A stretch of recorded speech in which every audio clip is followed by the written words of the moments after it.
This podcast is a Radio Mike original production. Head to radiomike.com.au to find out more. Hello everyone, welcome to Mike Talks, the sometimes Friday bonus edition of my podcast that I sometimes do when I sometimes have time. At the moment I do have time and I'm so excited about my guest on Mike Talks this week. I am so bloody excited. His name is Alex Moses, and he is the lead singer of an Australian punk rock band called Columbus. They have just released their newest single, Temporary Summer. Have a listen to this. It is an absolute pop punk banger. Taking me out of my head and underneath the ocean, where I'll breathe even if I'm choking. Yeah, shining like a diamond, where I'm safe, fucked up on an island. I have been a huge fan of the band Columbus for a very long time. I particularly love their debut album from 2016, Spring Forever, which is an incredible pop-punk album. If you like music like me, like Blink-182, Green Day, Fall Out Boy, any kind of pop-punk, even a little bit heavier like post-hardcore music, like I used to be really into A Day to Remember and Silverstein and a bunch of other really cool punk bands like that.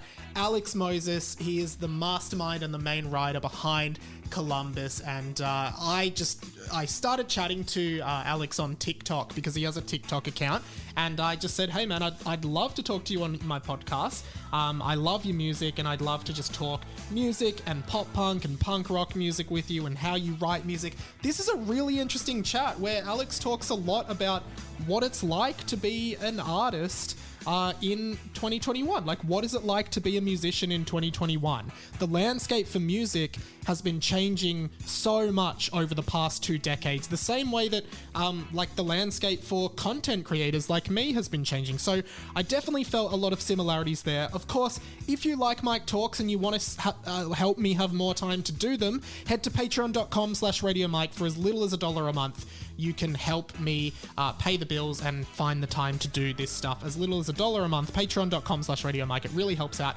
And on this exact same feed, you can check out a bunch more Mike Talks episodes. I have done episodes with comedian Ruben Solo, Ryan Shelton from Rove and Hamish and Andy and his own Ryan 11 project, Broden Kelly from Auntie Donna, Luke and Lewis from the Luke and Lewis Show, Adam and Simon from Gogglebox. They are all there. I would love for you to check a few out. Leave a review for the podcast. Support me on Patreon. Subscribe to the YouTube. I am so excited for you guys to hear this amazing chat with Alex Moses. He was such a legend and I had such a great time talking to him. So enjoy this chat. All right, welcome to Mike Talks. I am Radio Mike and I am joined by someone who is honestly, I think, one of the coolest and most accomplished musicians in Australia. His name is Alex Moses. He is the frontman and lead singer for what I would describe personally as Australia's best pop punk band, with a bunch of music that has been super inspirational to me. Thank you so much for doing this, man. No worries, Mike. Thank you so much for having me. I appreciate the intro, although I don't totally agree. You know, who would you describe as Australia's best punk band? Oh, geez. Oh, I don't know. Like, I mean, I love pop punk, and the reason why we started a pop punk band was because of all the other pop punk bands in Australia at the time. And I guess 10 years ago, almost 10 years ago when we started this band, those kinds of bands were like The Getaway Plan and The Living End and Frenzal Rhomb and bands who played like, I guess, poppy punk music. And then now it's like the genre's totally changed a lot and there's heaps of other bands doing lots of different things. I don't really know what the best is. It's all subjective, but there's a lot of good bands out there right now, a lot better than mine.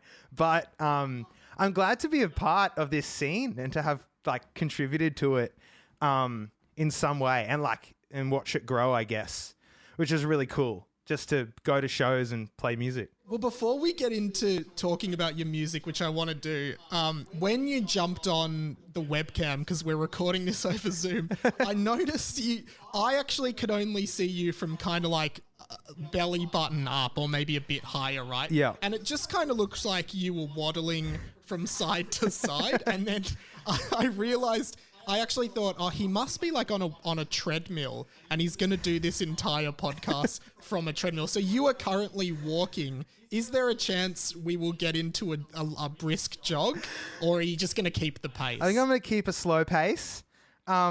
This particular treadmill, it slides under my desk. I've got like a standing desk.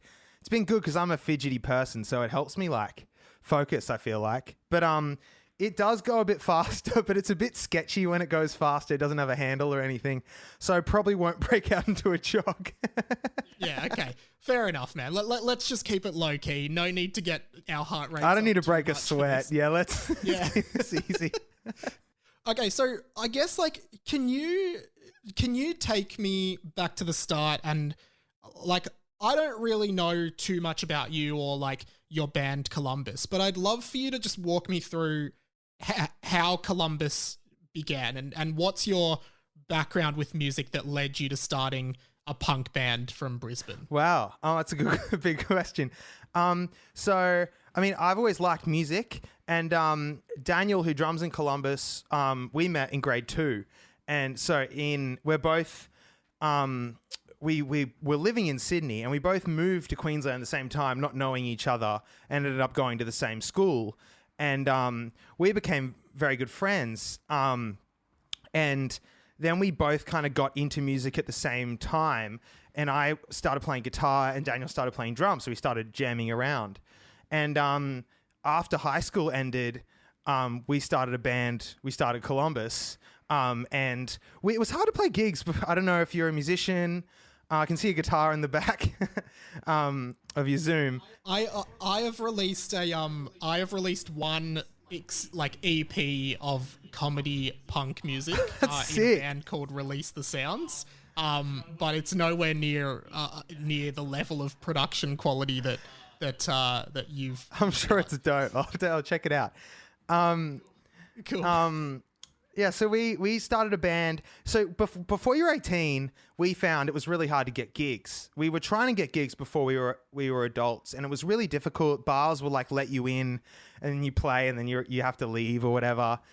So we just really wanted to play rock music. Like I said, we loved bands like The Living End and Friends of Rom, The Getaway Plan. And then we also loved like those huge bands that we all grew up with, like Blink-182, Good Charlotte, Green Day. Those kind of quintessential bands that back when like in the early thousands when like rock music was like on the radio, and it was like, and I remember all the kids at school loved Jet and all the kids loved Green Day, and we'd have school dances and kids would pick the music and Jet would be on there, and it's like, wow, imagine that. Like, so we just loved rock music, and we wanted to play. And we kind of grew up, our parents encouraged us to do music, and we eventually got into playing rock. And then we started Columbus when we were about 18 because we just wanted to play shows. We did the talent thing at school. You have those little talent competitions. So we did a few of those. And after school, we started playing gigs. And I remember my dad got us a gig at some sort of like... my dad was a drummer. He's a drummer, not a professional drummer, just as a hobby. And he had some friends who ran like a rehearsal space. And I played in a band called Novocaine with Daniel and one other friend. Was that inspired? Can I ask? Was that inspired by the Green Day song "Give Me Novocaine"? I think it was. Or were you just a fiend for Novocaine? I was hooked on the stuff. Anyway, so I was 13, and we got this gig through my dad at this, it was kind of like a rehearsal space that put on shows, and it was sick. We played we got all our friends, we sold little pre-sale tickets and stuff, and that was awesome, and that got us hooked when we were at high school. So when we left school, we started playing some gigs, local shows around the place, and I remember our first official Columbus show was in Brisbane. We played to 2 people, my dad and the sound guy, and maybe one friend. So like 3 people max. And we covered Aqua's Barbie Girl, but a punky version. Like those old Punk Goes Pop records. Do you remember those Punk Goes Pop records? Kind of like that, but way shit. Yeah, okay. Am I allowed to swear on the podcast, Mike? I'm sorry if I Man, swore. you can say every possible swear word you want. Yeah, and we were terrible. And we even broke a low E bass string, which never happens. And that was our first show. So It is usually the high E string that breaks. The low one is notoriously difficult to break because it's so thick. So Yeah. well done. So it wasn't a good show, but I think we were hooked. And from there, we've not improved, but we have done more shows. So I think it was about, and I hope you don't mind me telling my story of getting into your music, but similar to you, and I reckon we're probably around about the same age. So I'm 26. How old are you? Yeah, I'm 27, so about the same thing. Yeah, so similar to you, I was so into all of the American pop punk bands, particularly Green Day and Blink-182 and like, you know, Sum 41 and like they were like my bread and butter growing up. I was obsessed. And I remember like I never really found anything Australian growing up that was of the same kind of level as that. And then in 2016, I listened to Triple J a lot, and it used to be my alarm clock in the morning. So probably go off at 7 a.m. And one morning, whoever it was on breakfast on Triple J at the time, I think it was still Matt and Alex at the time. Okay. Or maybe it was Ben and Liam. And your song, Say What You Want. Say what you want. Which is just, for anyone who hasn't heard it, that song at 7 a.m. in the morning is an absolute belter. Like, it's not really the song you want to wake up to. I don't know why they played it. I don't know who allowed that to happen. But, you know, I just remember waking up and hearing this song and being like, who is this? This feels like exactly what I've been looking for in music. Like, this is the gap that I've been wanting for so long. That's dope. It's such a banger of a song. I think that's probably my favorite song from Columbus. And I just sort of fell in love with it from there. And I then delved into your debut album, Spring Forever. And I always say, like, sometimes in life, you hear a song or an album that just, like, completely connects with you and your position in life at that time. And I don't know, Alex, I think me and you might have been going through some really similar shit around that time, because I listened to this album and I was like, this is like literally me. And I went on a trip to Japan with my mates, and I was skiing in this place called Hakuba, and I had my headphones in, and the whole time I was listening to Spring Forever. That's dope. You were skiing with listening to music? Yeah, That's I was cool. going... I mean, I was only on the beginner slope, so we're not going too fast. Yeah, but in your head, it's like a video game. Like you're skiing down the thing, listening to... And like this, it just like totally helped me get through, like, I basically went through this breakup, and like for years after this breakup, I was just still in love with this girl that I broke up with, and I couldn't move on from it. And then your album, just listening to it, completely just helped me to like progress to another stage of my life. So I need to thank you for that. And I'm just curious, like, Spring Forever does feel like a breakup album, and it's like, it's equal parts angry and really sad and heartfelt. Like there's this song called Nervous Wreck, which I really love that song. It's so beautiful and so painful, and you sing it so well. So can I ask, like, what was going through your head and what was going on in your life when you were writing that album? Yeah, for sure. Oh, look, honestly, I'm stoked that you connected with it. It's a funny thing, like you, and I'm sure everyone has a different experience if you like writing songs, but sometimes you just write songs about your life, and if other people connect with them, that's so cool. And at the time, so Spring Forever just hit 5 years old the other day. So this was 5 years ago. But I can't believe it's been that long, to be honest. Yeah, like, I know. Time has just flown. It's moved so fast. And it's cool to do a record and like kind of have it turn 5, and people have moved on in their lives from that point. It's cool. And I have too. And back then, I guess I was an angrier kid. Like I was angstier, and I think I was going through a hard time. I was in a relationship that was kind of ending, And I think I was also in a weird place mentally. I mean, in your early 20s, there's so much confusing stuff going on with like love and relationships, and then like, what are you doing with your life? And then like, and stuff. And being in a band doesn't really offer too much security. Yeah, man, I was doing community radio at this point in my life, so I completely feel you about this. It just spoke to me on this like just confusion. I was like, what am I doing? Like, what the fuck am I doing with my life? And every song on the album just again spoke to me so much. I don't know what was going on for us. Like, I think we were all in a similar space, and doing that record was, I mean, it's kind of corny to say, but it was helpful to write in that sense. And like, looking back at it now, it's interesting. Like, I don't know if I could write another song just like that again, because I'm a different person. But I'm like really happy that I had that ability to learn like at that time, you know, because I'm definitely a lot happier now than I was back then.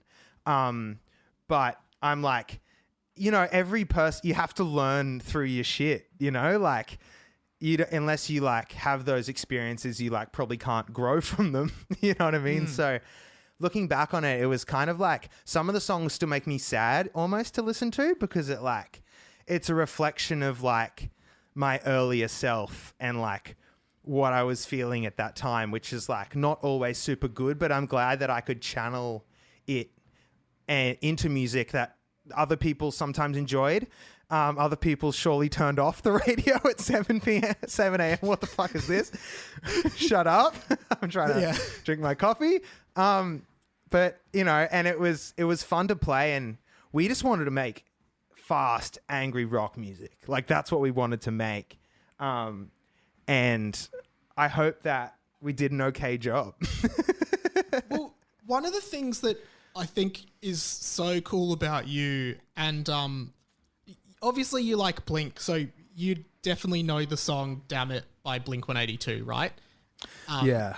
Iconic breakup song. And I feel like in that song, Mark Hoppus's vocals are so angry, and they kind of just sound, maybe it's in the mix, but they just sound a little bit different to me than anything that came afterwards in Blink from Mark. I've never heard that aggression in his voice since. And then your whole album, Spring Forever, I feel like, I don't know if it was intentional, but to me, you sound like how Mark Hoppus sounded in the song Damn It. And you've actually got this incredible versatile vocal range where you can do some really aggressive, like not screaming, but like angry singing. And then suddenly like you're just back into this like floaty, calm kind of sentimental light vocals. And I think those dynamics in the songwriting are so impressive to me, and they really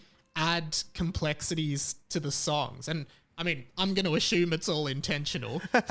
I think so. I mean, back then it's a funny story about Spring Forever, like with the singing and stuff too. Like, you know, a lot of those American bands like say Title Fight and Polar Bear Club and stuff were bands that we also really loved, and they had pretty like heavy vocals, like singing, but yelly singing. And we love that stuff too. So that's kind of what I wanted to sing like. And when we did Spring Forever, when we were recording, I lost my voice the whole time. We had to, it took like 3 weeks or so to do the album, or 19 days. And I was, after about a week of recording, we started doing vocals, and I just lost my voice straight away. So I was on complete vocal rest when we were recording. So like I would go to the studio and I wouldn't talk until it was time to sing. And after singing, I wouldn't talk. We'd go home and have dinner. We were staying with a friend. I wouldn't say a word the whole night. I wouldn't say anything to anybody. Go back to the studio. I would only talk in the studio where I had to, and then sing, because I didn't really know how to sing. Not like that anyway. And maybe there's no healthy way to make sounds like that either. But it was fucked. Like, and when we did our second record, because I didn't do as much of that stuff, I didn't have the same voice problems. And I think I'm getting better at it now, but back then I think I just yelled until it hurt, and then I kind of kept yelling. Did you always know that you had like how do you find out you can sing like that? Because like your singing is so cool, man. Like it's so, the emotion you convey in your voice is so like amazing. And I'm curious when you find out, hey, I can sing angry and it sounds good. Like, were you always singing as a kid? Nah, I don't think so. I started playing guitar quite young, and I started writing songs when I was about 11 or 12. So I started singing them, but I was never a singer. And at school talent competitions, I actually used to write songs with a vocal and then get someone else to sing them. I'd play guitar. And at the end, when Columbus was starting, we didn't have anyone else who was going to sing. No one else was better than anybody else. I was as bad a singer as the rest of the people in the band. It's kind of like how that Beatles story about Ringo being the worst drummer in the band. Yeah, it's like that. So I was playing guitar. I was like, I'll sing or whatever. And I didn't really know how. I think that by the time we did Spring Forever, we'd already put out kind of like, we did a demo and then an EP and then another EP and then another EP. And then the third EP was Home Remedy, which like went okay. And then that kind of got us into the ability to do an album. But by then it took me like a couple of EPs to learn, if that makes sense. Yeah. So I was always singing, I guess, but it was like a slow, gradual improvement. And also just like pissing my parents off, probably. You don't know if you can scream until you scream, you know? And you don't know you can yell until you yell. So you just got to yell. You got to give it a go. So I'm one of those people that analyzes popular culture to excess if I like it. And I think you do it really well. It's quite funny, actually. Oh, cool, man. I wanted to ask you, I've wanted to ask you literally for 5 years, so I'm glad we're finally here. On the album Spring Forever, throughout the album actually starts, I'm pretty sure the first track is a song called Summer Dress. That's the opening track. That's correct. In the album, every single season is mentioned throughout. So it starts with Summer Dress. There's a song called Daffodil, and I think the lyrics are, if you're a daffodil, then I'm the snow in the winter. Of course, the album's called Spring Forever, and the lyric in that song, which is the final song, is what you said in autumn can still hurt me in the summer. So can you speak, maybe it's me analyzing it too much, but is there some kind of story behind the use of seasons as imagery in that album? Because it definitely spoke to me, but I'm just curious if that was intentional from you. It was intentional in the sense is it's like a thematic idea. I guess it was, but like maybe not like, how do I explain it? It's kind of like a theme idea to me. Like the seasons have feelings, right? And they have like this idea where like winter in Melbourne, you know, you live in Melbourne, like you go outside and it becomes winter and it's dark and it's cold and it's automatically kind of emo around the place. Like there's a feeling to that. And I grew up in Queensland, and in summer in Queensland, it's like this relaxed, happy environment a lot of the time. So I kind of wanted to convey the feelings through the seasons a little bit. And then on top of that, I was in a really long relationship as well. And I think in my brain, it was kind of over a period of time, because I was quite young and I didn't know what was good and bad about a relationship. I think it kind of went on too long. And I think I kind of wanted to say something about how I saw the seasons pass while it was ending, about like how long that took. And I think it was something, I guess that was kind of the idea. Like the thing you said in Autumn Can Still Hurt Me in the Summer is like this is how long it's gone on. It's like something that's happening in one season still happening in another, and that's like 4 months apart. And that was kind of the idea. Yeah. Well, I think you succeeded so much, at least for me, like again, just conveying the sense of time moving and like, you know, not to get too philosophical, but like it's quite reflective, and you paint pictures so well with your lyrics, like especially Daffodil, like, you know, you're a daffodil and I'm the snow in the winter. Like that's such a a great painting, and it's a great metaphor and a great analogy. And yeah, man, like I have just like spent so much time analyzing the lyrics of that album. And before I spoke to you last night and today, I was just like driving into work and stuff. And I just, I admittedly haven't listened to Spring Forever for a while. Like occasionally the songs pop up on shuffle, of course, but haven't listened to it as a conceptual album for a while. But every song, like I just knew all the words, and I'm just singing in the car trying to match your vocals, and just love it so much. Was that a self-produced album, or did you have someone produce it for you? So we produced that with in a studio in Sydney, and we did it with Jay Maas, who he engineered it. I guess all the songwriting was all us. We kind of like wrote the songs.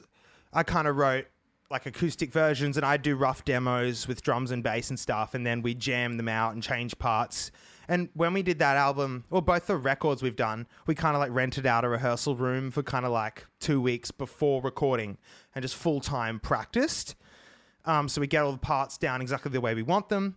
And then we went to the studio with Jay, and Jay's done like, he'd done like Title Fight and Counterparts. He was in the band Defeater, which is like his claim to fame, that hardcore band.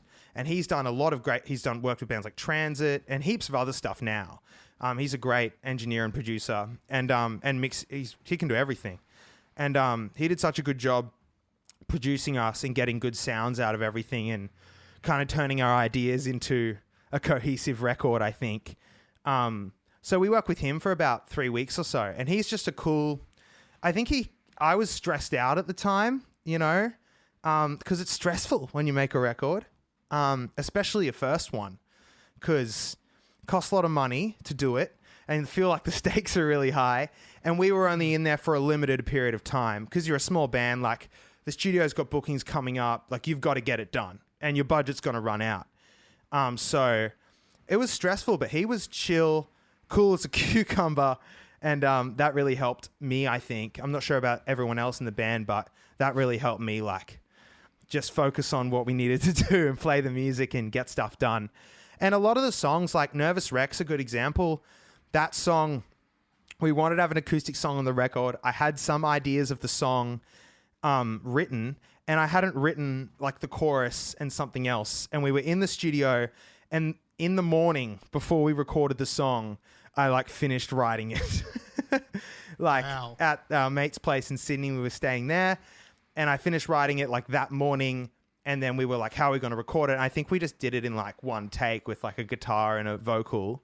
Because I wanted this song, but I just didn't have the parts for it. And I feel like I probably needed the deadline. I couldn't finish it until it was like, it's time to go, mate. Like, you gotta finish the song. And so, because that is like, there's another kind of acousticy song, like Summer Dress starts kind of acousticy as well, or at least like it's very stripped down, but then it sort of explodes into this huge finale before leading into the second track on the album. And yeah, it's such a well-crafted album. And I know you've got new music out, so I don't want to just talk about your first album for the whole time. But I did want to share with you how much I love it, because it's so good.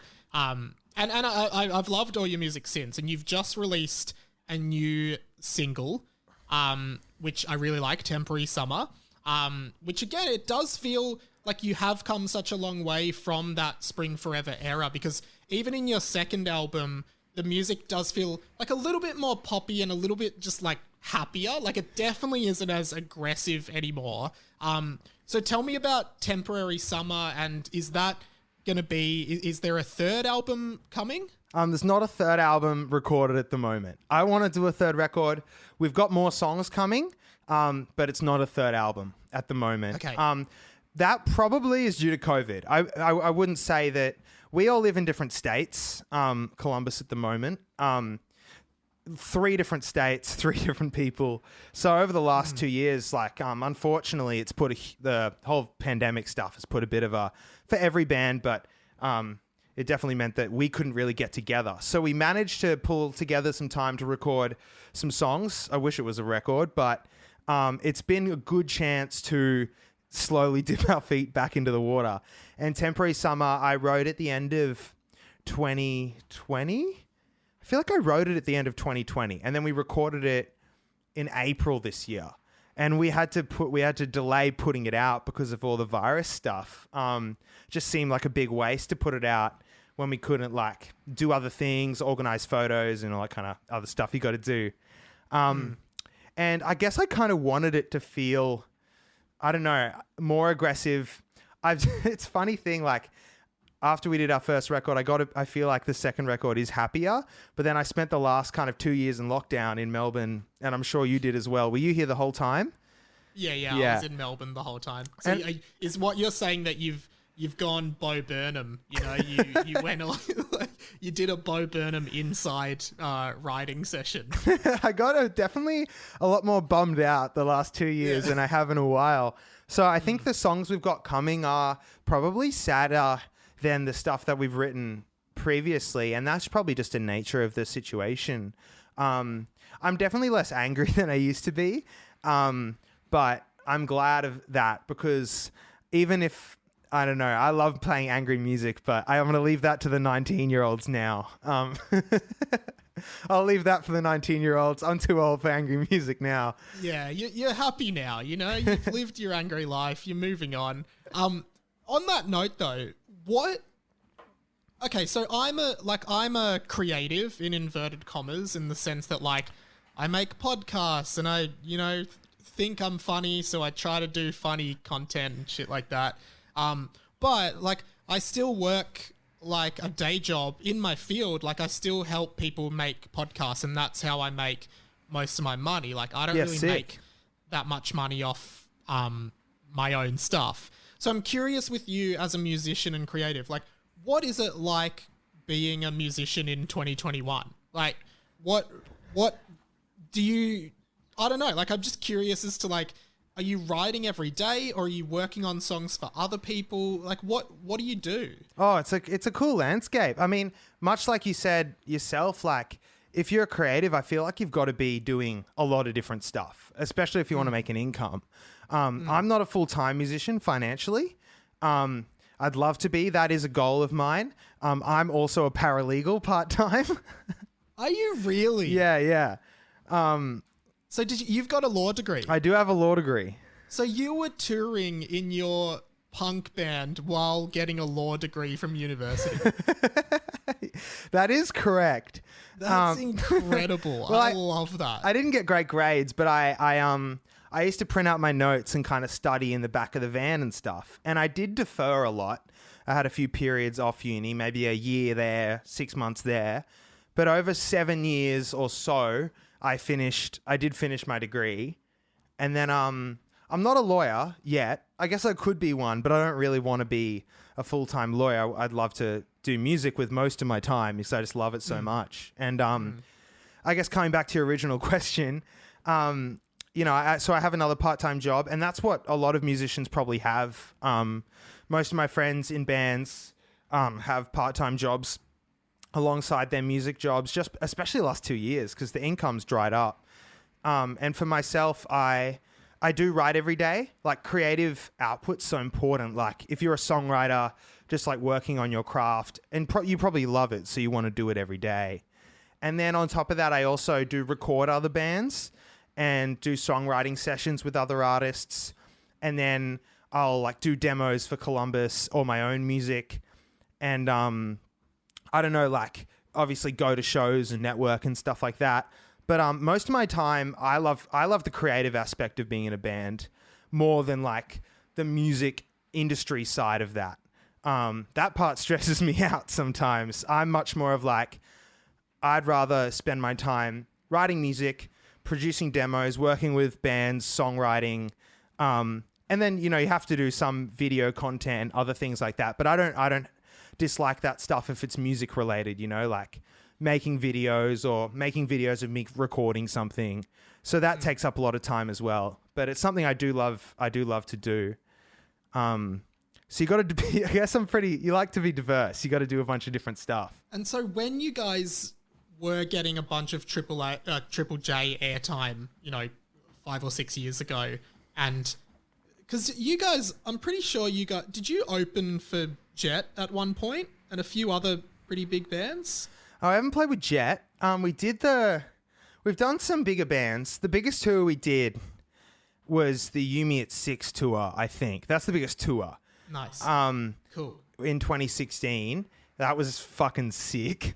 So I guess when you start getting airtime and suddenly these opportunities to play with, other bands like You Me at 6, really big American, I think, pop they're punk UK, band, right? actually, I think. UK. Yeah. Okay.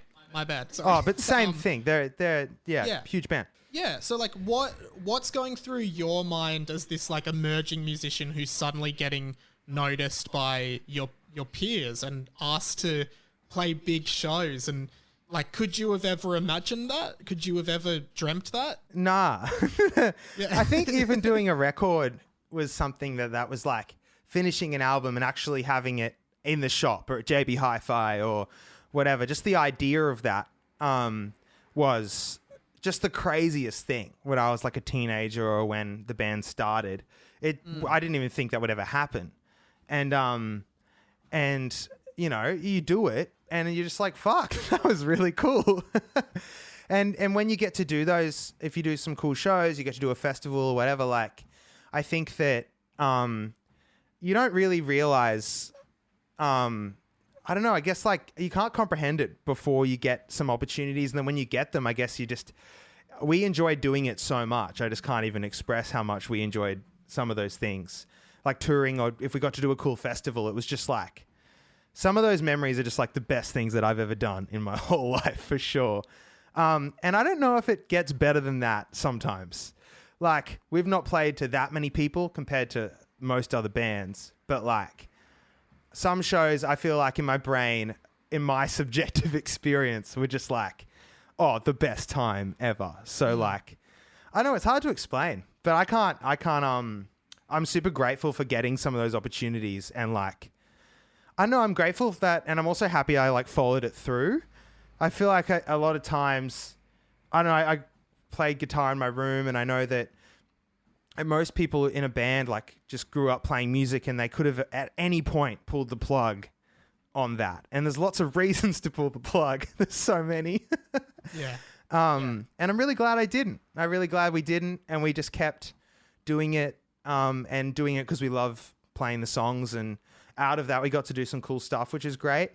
And then some of the best stuff isn't even doing cool tours or like, playing cool festival. It's just like playing music with your friends all the time, or like working on an album and then putting it out. Like, anyone can do it. It just costs money, and it just depends how much of your personal life you want to sacrifice, but anyone can do it.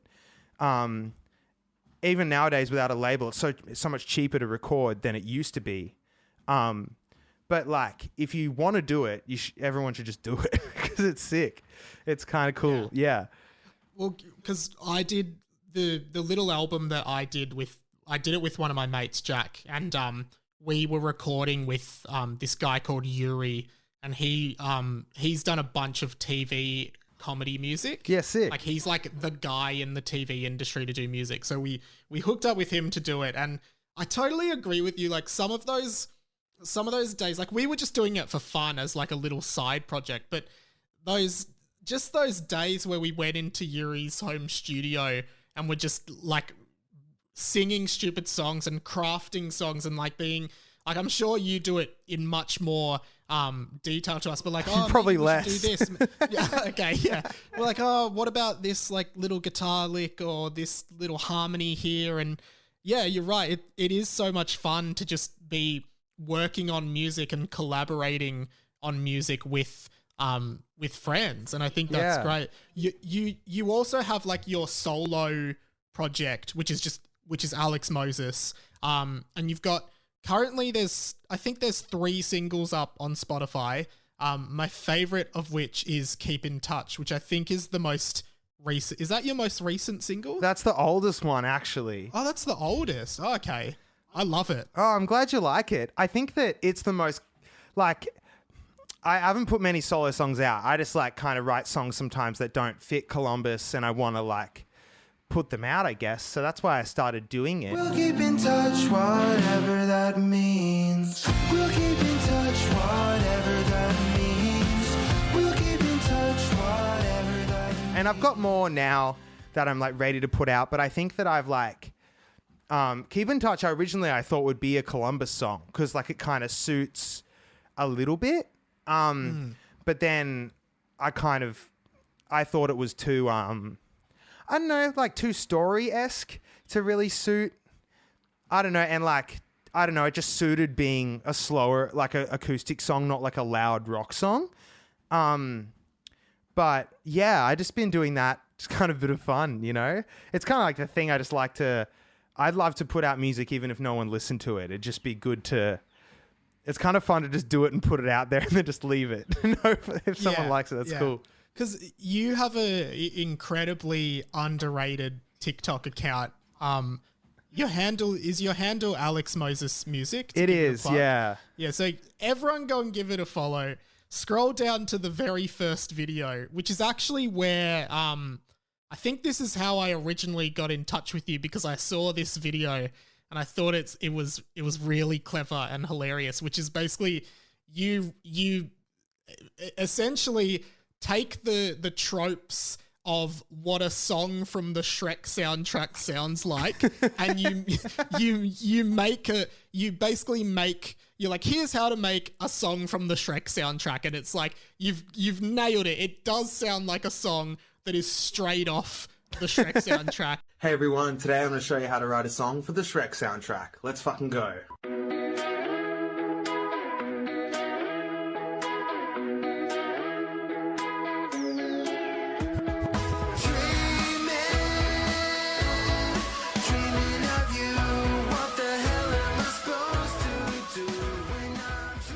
I always really like that. And then the next one you did was a stereotypical pop song by someone like Kesha. And what do you remember what it's? Is it Turn Up the Lit or like? Yeah, something? It's something like that. I think it's called Lit on You was like the idea. Yeah. So I love those, and I'm gonna ask you to please keep doing stuff like that, because I think they're so clever, and I reckon there's like a market for them. But like, you know, what pops into your mind to make you be like, I want to pick apart the Shrek soundtrack and make a fake song for the Shrek soundtrack? I don't know. I think that sometimes I'll write a song that sounds a lot like somebody else's song, but it isn't their song. It's like, it's just kind of following those tropes. And I think with the Shrek one, it's actually funny. I was listening to, I think it was another podcast, and they were talking about how Smash Mouth's All Star became the intro song for Shrek, but there was another song that was queued up to be that before Smash Mouth, and it was by a band called Self, and the song is called Stay Home. And it sounds a lot like All Star. They're very similar styles of song. And I think Self, Stay Home did end up on the Shrek soundtrack on the CD, but it's not on Spotify, but you'll find it on YouTube. And if you go and listen to Stay Home by Self, it's very similar to All Star. It's got this vibe about it. And I wrote a song in my brain that sounded like that song, but it also kind of sounded like All Star. And I don't know why. I just had this... I think I was playing around on my little keyboard with this organ sound, and I played that, like, kind of the riff that became the start of that song. And I think it's because I'd been listening to this Stay Home Self song. And and I just like came up with this idea, and I thought it'd be fun to like make a video out of it. And I'm glad. It's funny because I haven't done many since. I've only done 3, I think, of this kind of thing. I know, I've been waiting for it, man. That's why I followed you. It's because they're so time consuming. I have to write the song. Yeah, I bet. And then record all the bits and film it. And I think that I got a bit disheartened because the last one I put out was how to write a song like Kelly Clarkson. And I wrote this song, and I thought it was pretty funny. But it only got like 1,000 views, and I was like, fuck, like, it's kind of dumb. Not like I care how many views I get, but there was a point, I do enjoy doing it, but because I've got like songs to write for my band and other things I feel like I should do, it just felt like I didn't have the encouragement to sink the 20 hours into making the minute TikTok video. I totally. But maybe I it's so should. disheartening. Well, I just think, I reckon if you consistently did stuff like that, I reckon you could be huge. Like, I just think even the Shrek one, you capture so much, not just of Smash Mouth, but there's another band that does a lot of music across the entire Shrek franchise called the Eels. Do you know the Eels? I love the Eels. Yeah. Yeah, same. And you capture like the best parts of Smash Mouth and the Eels in this song, and it's so good, man. So everyone should go and follow Alex on TikTok and check out a bunch of his videos. Before we wrap up, and I'm really grateful that you've given me a bunch of your time this afternoon, man. It All right, means thanks a for lot. having me, mate. This has been heaps of fun. Cool. Well, I usually end with this question, which is, now that I think about it, it's actually 4 questions. So sucked in. But It's okay. what is, just like in your own taste, what is one album, movie, book, and if you're inclined, video game that you think everybody should experience in their lifetime? All right. Okay, let's go. Album first. This is a really good question, and I'm trying to think of like, I've been listening to lots of different albums recently. I think that Okay, so I'm going to come back to album because I like music. It's very hard to pick a favorite. Movie, I've been rewatching the Scream franchise recently. I just think that first, like the whole franchise, but especially the first Scream movie. I'm not a massive horror fanatic, but the combination of comedy and horror, I know most people have seen Scream, but oh my God, it's just fantastic. I love it. Scream is so good because it tries to poke fun of like conventions of horror films while still being a horror film. And being like, so meta in itself. I don't know. Yeah. No, great choice, man. Really iconic film. Love that. So I love that. I just love that. Book. Geez, I haven't read that much recently. Because I don't know. I used to read a lot. Geez, I feel like I should be You more. can skip. You can skip. I if you should be want. more well read on the top of my brain. I think it's because I used to write. I don't know. I used to write a lot of songs instead of reading books. But then, like, I don't know. When I was in law school, I had to read so much. I never liked reading. Yeah, your favorite book is like Legal Studies 101. Honestly, the criminal justice system in Queensland is probably the book I've read the most in my whole life. Okay. What was the last one? Video game. Video game. If you're Video into game. Oh. Okay, so recently I've only been playing. So I have an Xbox 360, which I've been playing Skyrim on a lot recently. I do like. I'm not a massive gamer, but I do like those open world kind of. It's pretty basic. But then my partner Katie bought a Switch, and I bought the remastered Tony Hawk's Pro Skater 1 and 2. Love it. Oh my God. And it's got the new soundtrack on there. So it's got like Alex Leahy and Baker Boy and stuff. And if anyone is a Tony Hawk's fan and they haven't played it yet, or if they have a Switch, geez, it's worth the money. It's so good. It's insane. It's a great game. Looks so good as well. It just looks outstanding. I can't even, And it's so cool on the Switch because you can just, you can play it wherever. Whenever. Yeah. And it looks so good. good on the TV too. Oh, geez.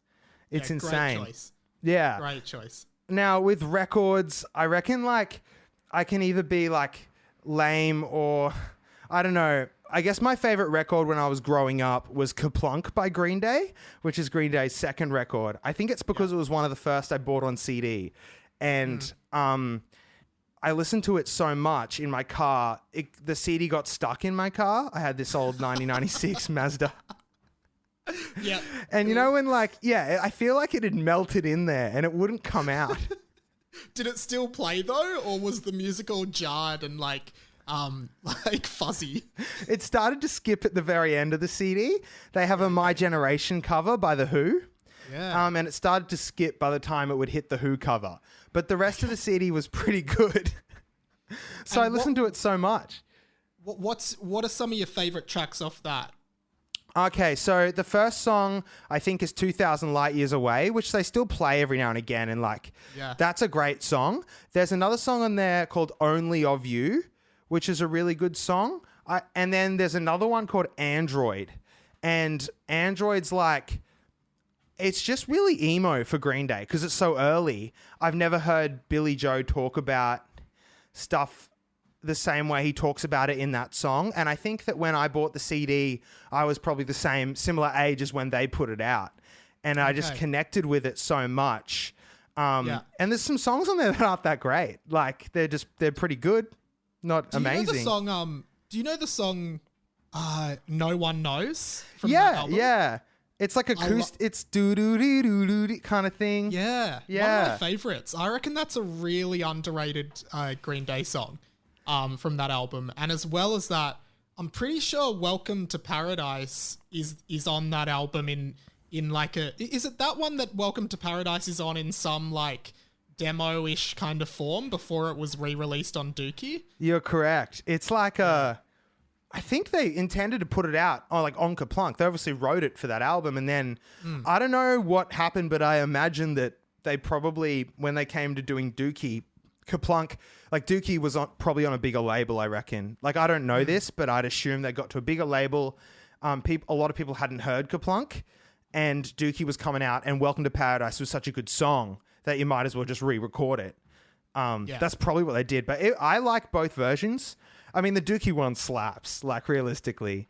Dookie is Dookie's great. I've never heard someone say that Kaplunk is that is a great album. I do think people listening to this listen to Green Day's Kaplunk because I think it'll really show you how far that band went. Because a lot of people know them either from the Dookie era or probably more our age group from the American Idiot era. Yeah. And I think listening to Kerplunk will show you just the development of that band over 10 to 20 years. So great choice. I think that. Backups to that for me would be Green Day and Blink were my favorite albums when I was growing up. So I think my favorite band. So I think that Kaplunk, but my favorite Green Day album is still Dookie.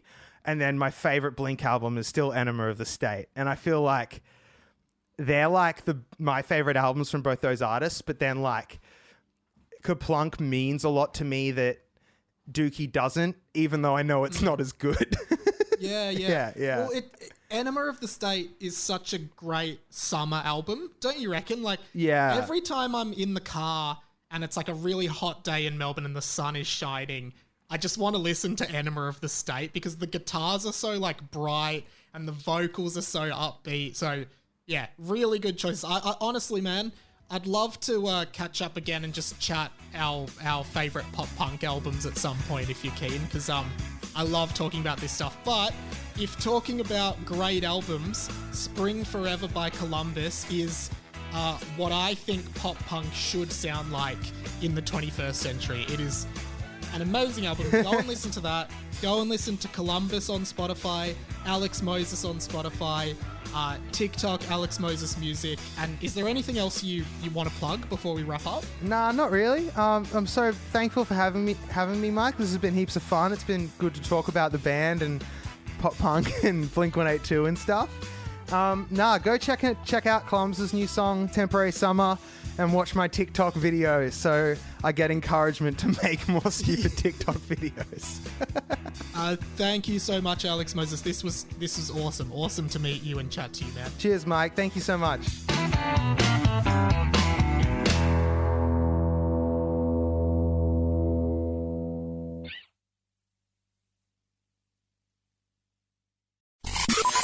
This podcast was a Radio Mike original production. Head to radiomike.com.au to check out all our other content, stay up to date at radio.mike on Instagram, and get in touch, radiomikepod@gmail.com.